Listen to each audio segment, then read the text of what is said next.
Assalamualaikum warahmatullahi wabarakatuh. Perkenalkan, saya Repadita Dwi Natasha dengan NIM C0202345 Prodi Perpajakan kelas F. Di video kali ini saya akan menjelaskan hasil dari makalah saya yang berjudul Konsep Pembukuan dalam Akuntansi Pajak.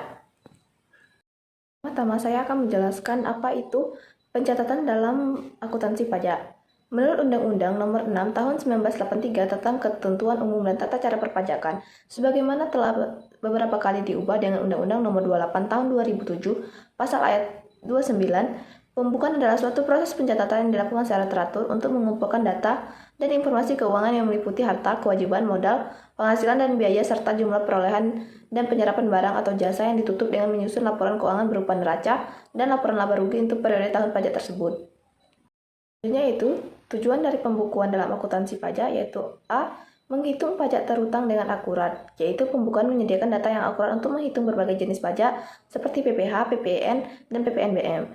Yang B yaitu memenuhi kewajiban perpajakan, yaitu memudahkan dalam pengisian SPT baik SPT masa maupun SPT tahunan. Yang C yaitu mengetahui posisi keuangan perusahaan, di mana pembukuan memungkinkan WP untuk menganalisis kinerja keuangan perusahaan termasuk profitabilitas, likuiditas, dan solvabilitas. Yang D yaitu mengetahui posisi keuangan perusahaan, yaitu pembukuan memungkinkan WP untuk menganalisis kinerja keuangan perusahaan termasuk profitabilitas, likuiditas, dan solvabilitas. Itu prinsip dalam pembukuan akuntansi pajak. Yang A yaitu tak ada asas, di mana pembukuan harus dilakukan secara konsisten dan sesuai dengan prinsip akuntansi yang berlaku umum atau GAAP dan peraturan perpajakan. Yang B yaitu stetsel akrual atau kas. Pembukuan dapat dilakukan dengan stetsel akrual atau pendapatan dan biaya diakui saat terjadi, atau stetsel kas atau pendapatan dan biaya diakui saat kas diterima atau dibayarkan sesuai dengan ketentuan yang berlaku. Yang C yaitu dokumentasi yang lengkap. Setiap transaksi harus didukung oleh bukti dokumentasi yang sah seperti faktur, kwitansi, dan bukti pembayaran. Yang D yaitu pemisahan keuangan, di mana keuangan pribadi dan bisnis harus dipisahkan dengan jelas. Syarat yaitu dilakukan secara teratur dan sistematis, menggunakan bahasa Indonesia dan mata uang rupiah, serta disimpan selama 10 tahun.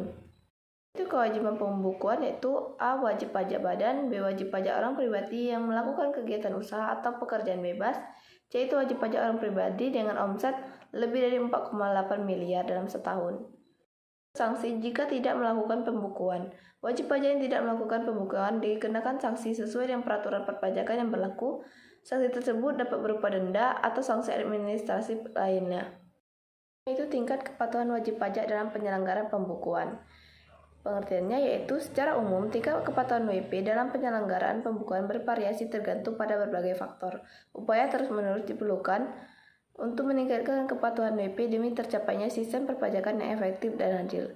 Tingkat kepatuhan wajib pajak dalam penyelenggaraan pembukuan adalah faktor penting dalam sistem perpajakan suatu negara. Mempengaruhi kepatuhan pembukuan yaitu A. Pemahaman peraturan, di mana kurangnya pemahaman WP mengenai peraturan perpajakan. Yang kedua yaitu kesadaran dan moral pajak. Pentingnya pajak dalam moral pajak yang tinggi mendorong WP untuk mematuhi kewajiban pembukuan. C yaitu pengawasan dan penegakan hukum, di mana pengawasan yang efektif dan penegakan hukum yang tegas dari otoritas pajak dapat meningkatkan kepatuhan. D kemudian kemudahan administrasi, di mana sistemnya harus lebih sederhana dan mudah dipahami, dapat mendorong WP untuk patuh. E teknologi yaitu penggunaan teknologi dapat mempermudah proses pembukuan dan pelaporan pajak. Peningkatan kepatuhan yaitu A. Edukasi dan sosialisasi secara berkala mengenai peraturan perpajakan dan kewajiban pembukuan. B. Peningkatan pelayanan yaitu peningkatan kualitas pelayanan dari otoritas pajak seperti penyediaan informasi yang jelas dan mudah diakses. C. Itu penggunaan teknologi yaitu untuk memudahkan WP dalam melakukan pembukuan dan pelaporan pajak. D. Penegakan hukum yang adil yaitu konsistensi terhadap WP yang tidak patuh. Indikator kepatuhan, di mana A. Kepatuhan formal, yaitu kepatuhan WP dalam melaporkan surat SPT sesuai dengan ketentuan yang berlaku. B. Kepatuhan material, yaitu kepatuhan WP dalam menghitung, membayar, dan melaporkan pajak sesuai dengan ketentuan yang berlaku. Rekonsiliasi antara pembukuan akuntansi komersial dan fiskal, yaitu proses penyesuaian perbedaan antara laba atau rugi yang dihitung berdasarkan standar akuntansi keuangan atau SAK dengan laba atau rugi yang dihitung berdasarkan ketentuan perpajakan. Rekonsiliasi pembukuan dalam akuntansi pajak atau lebih sering disebut rekonsiliasi fiskal ada proses penyusunan laporan keuangan komersial perusahaan agar sesuai dengan ketentuan perpajakan yang berlaku. Rekonsiliasi yaitu menghitung penghasilan kena pajak atau PKP yang benar sesuai dengan ketentuan perpajakan. B. Menghindari kesalahan dalam perhitungan dan pembayaran pajak. C. Memenuhi kewajiban pelaporan pajak yang berlaku. Selanjutnya itu tahapan rekonsiliasi. A. Mengidentifikasi perbedaan antara laporan keuangan komersial dan fiskal. B. Memperlakukan koreksi fiskal yaitu penyesuaian terhadap laba atau rugi komersial. C. Menyusun laporan rekonsiliasi. Rekonsiliasi fiskal adalah suatu mekanisme penyesuaian atau koreksi laporan keuangan wajib pajak menurut PSAK yang diubah menjadi penuntut ketentuan laporan keuangan fiskal atau merujuk aturan perpajakan atau fiskal. Tujuannya adalah untuk mencocokkan perbedaan antara laba atau rugi komersial yang dihitung berdasarkan standar akuntansi dengan laba atau rugi fiskal yang dihitung berdasarkan peraturan perpajakan. Rekonsiliasi fiskal yaitu A. Penentuan penghasilan dan biaya fiskal secara tepat. B. Pengelompokan penghasilan dan biaya. C. Lengkapi kegiatan ekualisasi.